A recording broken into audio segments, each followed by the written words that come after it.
लक्ष्मी जी नारायण के पास पहुंच गईं और उसके बाद मदिरा का घट निकला। तो ध्यान रखना, जो मदिरा का घट है, जो मदिरा आई, वो लक्ष्मी की छोटी बहन है। लक्ष्मी पहले आई है और फिर बाद में मदिरा आई है। जब लक्ष्मी आ गई, जब धन आ गया, तो व्यसन भी आ जाते हैं। ये तो कोई है जो उसका प्रयोग करना जानते हैं, उसका निवेश करना जानते हैं, उसका वितरण करना जानते हैं, विनिवेश करना जानते हैं। ये कोई आवश्यक नहीं है कि धन आया है तो उसका निवेश भी आता है, आपको विनिवेश आता है, उसका रक्षण संवर्धन, उसका प्रसार, उसकी वृद्धि, उसका संरक्षण। ये बहुत आवश्यक नहीं है कि धन आ गया होगा तो उसका प्रयोग भी करना आता है आपको। धन आना अलग बात है, प्रयोग करना दूसरी बात है। धन आने के बाद प्रयोग कैसे करें, रक्षण संवर्धन कैसे करें, निवेश कैसे करें, विनिवेश कैसे करें, या कि कैसे भोगें। भोगना ही नहीं आता कई लोगों को। तो कितने ही जगह एकदम हार्ड कैश, वो गुची, कार्टियर, कमाल है सब, रोलेक्स 1.5-2 CR तक की लटकाए घूम रहे हैं आप। अच्छी बात है, भगवान ने दिया है, दीजिए। इतने में तो विद्यालय बन जाता है, एक छोटा सा, बहुत कुछ हो जाता है। एक बार पहन लो, दूसरी बार, एक घर में जब 7वीं बार रोलेक्स आई तो माथा ठनका मेरा। और ये सच्ची घटना, एक घर में एक बार आ गई, 2 बार आ गई। किसे दिखा रहे हो, कितने लोगों को दिखाना? जिन्हें दिखा रहे हैं वो और ईर्ष्या में पता नहीं कितने व्यथित होंगे। जिस समुदाय को दिखाना है, जिन अपनों को बताना है, जिनके आगे उसका प्रदर्शन करना है, जिनके सामने उनको नीचा दिखाना है, यही बताना है हम कितने संपन्न हैं, श्रेष्ठ हैं, वो तो और अधिक बेचारे आहत हो जाते हैं। विनियोग, निवेश, विनिवेश, वितरण, संवर्धन, उसकी वृद्धि, उसे वृद्धि होनी चाहिए। अर्थ आया है तो अर्थ में वृद्धि हो, अर्थ में हानि न हो, अर्थ में ह्रास न हो, अर्थ का नाश न हो। मदिरा आई और मदिरा को देखते ही गुरुदेव ने संकेत किया त्याज्य। गुरुदेव ने संकेत किया त्याज्य, और उनके शिष्यों ने उनसे उसकी ओर से मुंह फेर लिया। जैसे मदिरा का घट निकला, देवगुरु बृहस्पति ने ऐसे ही संकेत किया त्याज्य है, ये हे है, अत्यंत निंदनीय, मादक है, सर्वथा अयोग्य है और निंदनीय है। जीवन में बहुत सी चीजें आएंगी तो क्या सबको ग्रहण करें, क्या सबको चखें, क्या सबका प्रयोग करें? वो लाडले थे, गुरुदेव की आज्ञा का पालन कर उन्होंने उसे त्याज्य मानकर, हे मानकर, निंदनीय मानकर और त्याग दिया। चूंकि उससे दोनों पलायन करने लगे, देव और पितृ दोनों ने पलायनता की। इसका अर्थ क्या है? इसका अर्थ है अगर घर में मदिरा आ गई तो घर से देवता और पितृ दोनों निकल जाएंगे, वो दोनों बाहर होंगे। मदिरा को मत लाइए, वो औषधि रूप में घर में रखी हो तो बात अलग है, वो किसी औषधि का रूप है तो बात अलग है। लेकिन जैसे मध्य घर में आएगा, देव सुप्त हो जाते हैं।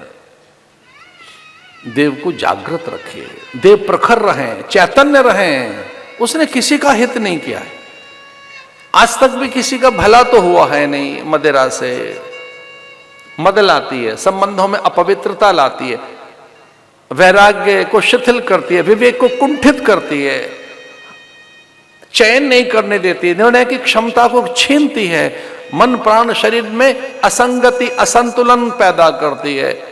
जो मदिरा पी लेते हैं उनका प्राण और मन, देह तीनों में असंगति, असंतुलन, असभ्यता, अशिष्टता पैदा करती है, स्वभाव में एक विकार लाती है। और संपूर्ण आरोग्यता देने वाली औषधियां, विविध औषधियां, अनेक रत्न बटने लगे आपस में। लेकिन लोकांतर को प्रकाशित करने वाली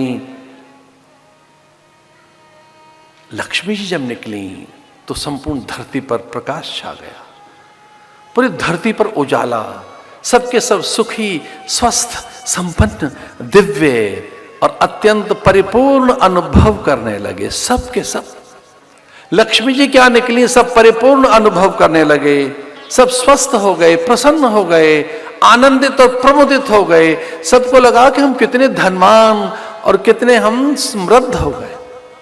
लक्ष्मी जी के आते सब अपने को धनवान अनुभव करने लगे, सुखी, समृद्ध, सुंदर, पवित्र और परिपूर्ण अनुभव करने लगे कि अब कोई कमी नहीं रही जीवन में, अब तो परिपूर्णता है, तृप्त हो गए। अभी लक्ष्मी जी निकली ही है कि सबको तृप्त कर दिया लक्ष्मी जी ने। तो परस्पर सब विचार करने लगे कि जिसके दर्शन मात्र से तृप्ति हो गई, जिसके दर्शन मात्र से परिपूर्णता की अनुभूति है, अगर वो निरंतर पास रही तो फिर क्या होगा। लेकिन किसी का साहस नहीं था ये कहने का, मां हमारी बन जाओ। और लक्ष्मी ने आह्वान किया कि जो ये कहेगा हमारी बनो, मैं उसकी कभी नहीं बनूंगी, बस यही मेरी शर्त है। मेरा आह्वान न करो, कोई मुझे ये नहीं कह सकता मेरी बनो, मैं बंटवारे में नहीं आऊंगी। मैं केवल पुण्य से प्राप्त नहीं होती, और यहां केवल पुण्यों से बंटवारा हो रहा है। मैं पुण्य की परिधि से पृथक की सत्ता हूं। पुण्य से धन मिलता होगा, रुपया पैसा मिल जाता होगा, वॉलेट में क्रेडिट कार्ड ठसाठस रहते होंगे। किसके कारण? पुण्यों के कारण। पता नहीं कितने काम में आते हैं, पर शौक है लोगों को वॉलेट में धसा के रखने का। धसे रहे हैं वो, लिमिट्स उनकी बढ़ती रहे, अनलिमिटेड हो हमारे पास। कितने काम में आए राम जाने। मैंने फटकार लगाई और अपनी प्रकृति का बोध कराया, मैं धन नहीं हूं, मैं श्री हूं, और श्री पुण्य से प्राप्त नहीं होते, श्री अनुग्रह से प्राप्त होती है। मैं स्वयं आपके पास आऊं, आपके गुणों से रीझ कर, आपकी पवित्रता से रीझ कर, आपकी अकामता से रीझ कर मैं आऊंगी। लेकिन सबने पूछा, मां शर्त क्या है आपके आने की? दैत्यों को मना कर दिया, तुम दुष्ट हो, आपकी कैसे बन सकती हूं। देवताओं को फटकार लगाई, तुम केवल पुण्य के आश्रित रहते हो, पुण्य से ही मैं प्राप्त होती हूं। ब्रह्मा को मना कर दिया, ब्रह्मा आपकी नहीं बनूंगी। ब्रह्मा भयभीत, उन्होंने कहा मुझ में दोष क्या है मां? तो उन्होंने कहा तेरी सृष्टि में द्वैत है, एक जैसी सृष्टि नहीं है, सृष्टि में एकता नहीं है, इसलिए नहीं बनूंगी। महादेव बड़े प्रसन्न हुए कि चलो अब तो हमारा ही है, हम ही रह गए अकेले।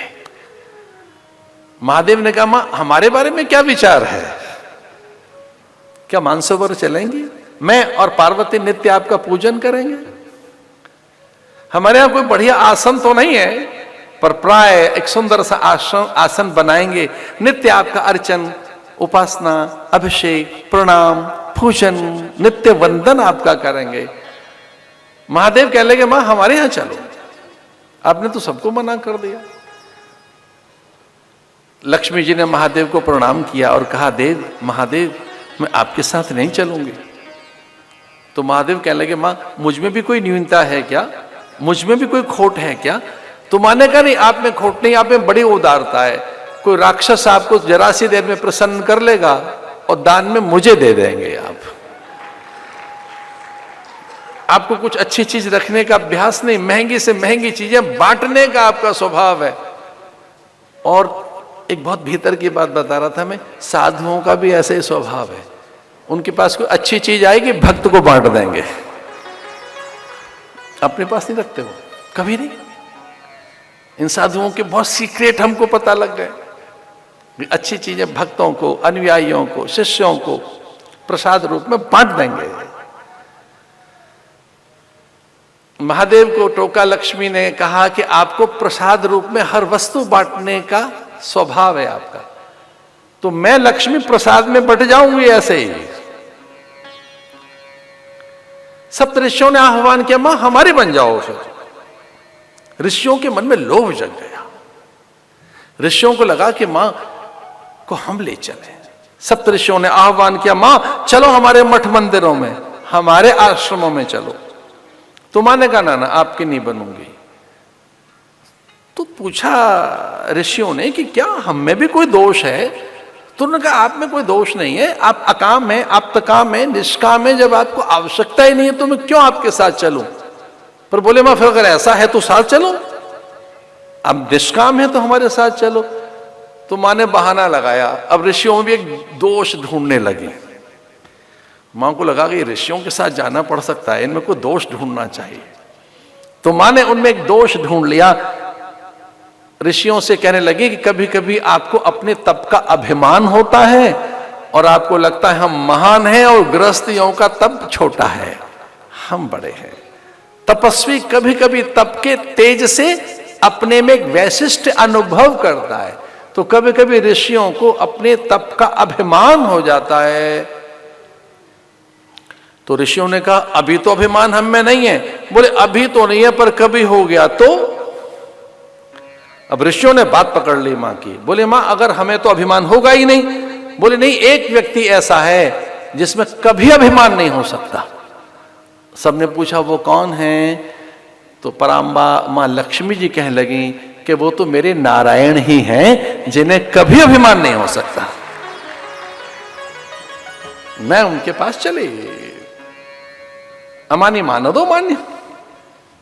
विष्णु सहस्त्रनाम में भगवान की महिमा इस रूप में गाई गई कि जिसे कभी अभिमान नहीं है। अपना मान टल जाए, भक्त का मान न टलते देखा।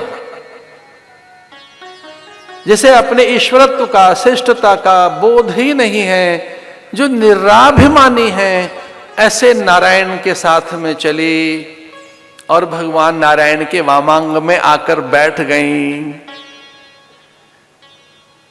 और नारायण ने उनसे पूछा था कि सबको त्याग कर, सबसे विमुख होकर मेरे पास क्यों आ गई?